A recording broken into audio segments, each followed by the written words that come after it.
We're keeping an eye on the skies again this evening. This time around, it's east of the I-29 corridor with the cold front pushing through. We see some strong to severe thunderstorms, especially in southwestern Minnesota and northwestern Iowa. Beyond that, we try to quiet down from west to east with low temperatures, mainly in the low 50s, with some 40s, though, not out of the question to the west. A mainly dry day Wednesday, beyond possibly an isolated shower to the southeast, but I think that'll be an exception to the rule. It's going to be one of the better days of the next about 4 or 5. We'll talk about that coming up. First at 4 starts right now. Live from Kiloland Media Group. Kiloland News, first at 4. Coming up, we're going to take a look at what's a better way to measure how much exercise you get. Plus, we take a look at a new Minnesota law helping those with medical debt. And how scientists in the UK are working to revive the numbers of Scottish wildcats. Good afternoon, and thanks for tuning in to First at 4. I'm Don Jorgensen. And I'm Kelly Volk. A convicted sex offender with a lengthy criminal history in at least 2 states is facing new charges. In February, we reported that 38-year-old Thomas Tater of Hartford was indicted for receiving and sending child pornography in 2023. And now a superseding indictment includes additional federal charges. Tater is accused of making child pornography and failing to register as a sex offender. At the time of the alleged crimes, he was still on probation for sex crimes in California. A Guatemala man is headed to federal prison for human trafficking, harboring aliens, and illegal re-entry into the United States. William Godoy was illegally bringing people into South Dakota to work and then threatening them with physical or financial harm if they didn't pay him the smuggling fee. A jury convicted William Godoy of the crimes, and now a judge has sentenced him to 7 years behind bars, followed by 3 years of supervision.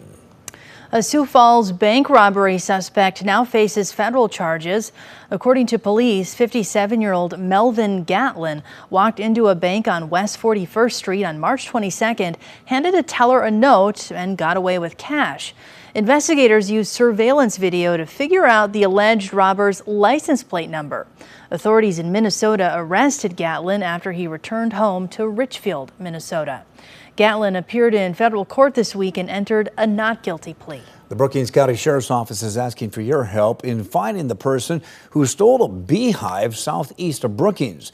Authorities say that the crime happened sometime on Saturday night and was reported Sunday morning. Each hive weighs around 200 pounds and is worth around $500. If you have any information, you are asked to contact the Brookings County Sheriff's Office or Crime Stoppers. A Faith woman has been identified as the victim of a deadly crash involving a boat trailer north of Sturgis. Authorities say 83-year-old Carol Olson's car was headed south on Friday when it met a pickup pulling a boat. The trailer came loose from the pickup and collided with Olson's car. She died of her injuries. The people in the pickup were not hurt. All right, let's focus on our weather once again, and more rain. I think humidity is the word of the day. And wind. Yeah, you know what? You can't go wrong with any of those keywords. You could also use unsettled if you're in Minnesota or northwestern Iowa for that matter. We've been keeping an eye on some stronger thunderstorms along a cold front that's continuing to push to the east. Here's live Doppler radar, and you can see those storms in a line extending from areas just northeast of Worthington down to Lamar's and south of Sioux City. All of this gradually pushing to the east. But we have a few little cells on the back side of that line that are also trying to come around. A few showers near Canton, southeast of Mitchell, and then also southwest of Watertown. We have a little thunderstorm that's trying to move on up into northeastern portions of South Dakota. But the bulk of our concern in terms of severe weather is going to be in Minnesota and Iowa, respectively, with a tornado watch for the former and a severe thunderstorm watch in blue for the latter. Both watches go for the same time frame until 8 p.m. this evening. Regardless, you will want to continue to stay weather aware and make sure that you have your Storm Tracker app ready to go if you are going to be out and about at any point. Yeah, it's already been soggy enough as it is. Falls Park just underneath that 70-degree mark with the falls quite full right now.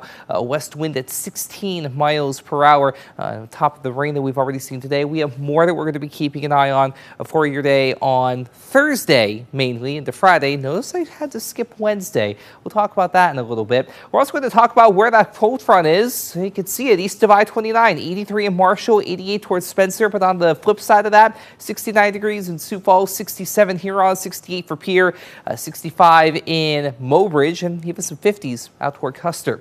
We do have a cool night on the way, but then the dry weather that comes around tomorrow doesn't stick around for too long. More on that in your forecast as we head through the hour. Thanks, Adam. Well, finding the best way to exercise is different from person to person. So is the way to measure progress. So what's a better way of measuring exercise? Steps or time? Jeff Wagner with our CBS affiliate in Minneapolis worked with a trainer to shape your routine. What's your typical workout routine? Normally, I work legs a lot. Right now, I'm training for Grandma's half marathon next weekend. When it comes to the running, how do you measure the exercise? For me, just getting my legs under me, I like to go for a time-based. Trying to do intervals where I do like maybe 3 minutes of running, 5 minutes of walking, just so I can recover for that short span of time. Counting on the clock or with each stride. I always, like I said, try to get 10K steps in a day. Two forms of tracking, ultimately with the same goal. Regardless if it's time or steps, I think everyone should be doing it. Zach Quaderer is a personal trainer. What is a better measurement for exercise? Would it be time spent or steps? It's dependent person to person. And I think the overarching thing that I try to get across is let's just get out and move a little bit. U.S. guidelines suggest adults get at least 150 minutes of moderate to vigorous physical activity per week. But with the advent of wearable step tracking technology in recent years, researchers wanted to compare which was best. I do look at it usually at the end of the night when I'm looking at how much I moved for the day. A study had thousands of women in their early 60s count their steps for 4 years, while others tracked time, followed by annual health checkups. It found that no matter the measurement, those who exercised at a higher level lowered their risk for early death or cardiovascular disease. When might one form of measurement be more useful than the other? The step count is probably an easier way to get like a numerical value. So my people that are more analytical or really like the numbers side of things, I might go more step count based.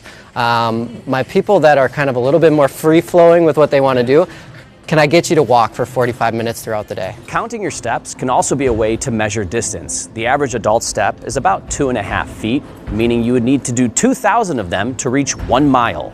Walking is probably one of the most underutilized and most accessible forms of exercise. For those getting started on their exercise journey, Zach suggests 6,000 steps a day or 30 minutes. It's easier to build a new habit if you tie it to an existing habit, so I always challenge my clients that want to do more time-based. Can you go for 3 10-minute walks after you eat? I know everyone's goals are different, but 10K steps, at least for me, it's just knowing that I got out and did something.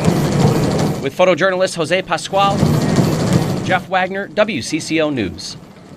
On top of aerobic activity, it's recommended that adults do at least 2 days of muscle strengthening exercises per week.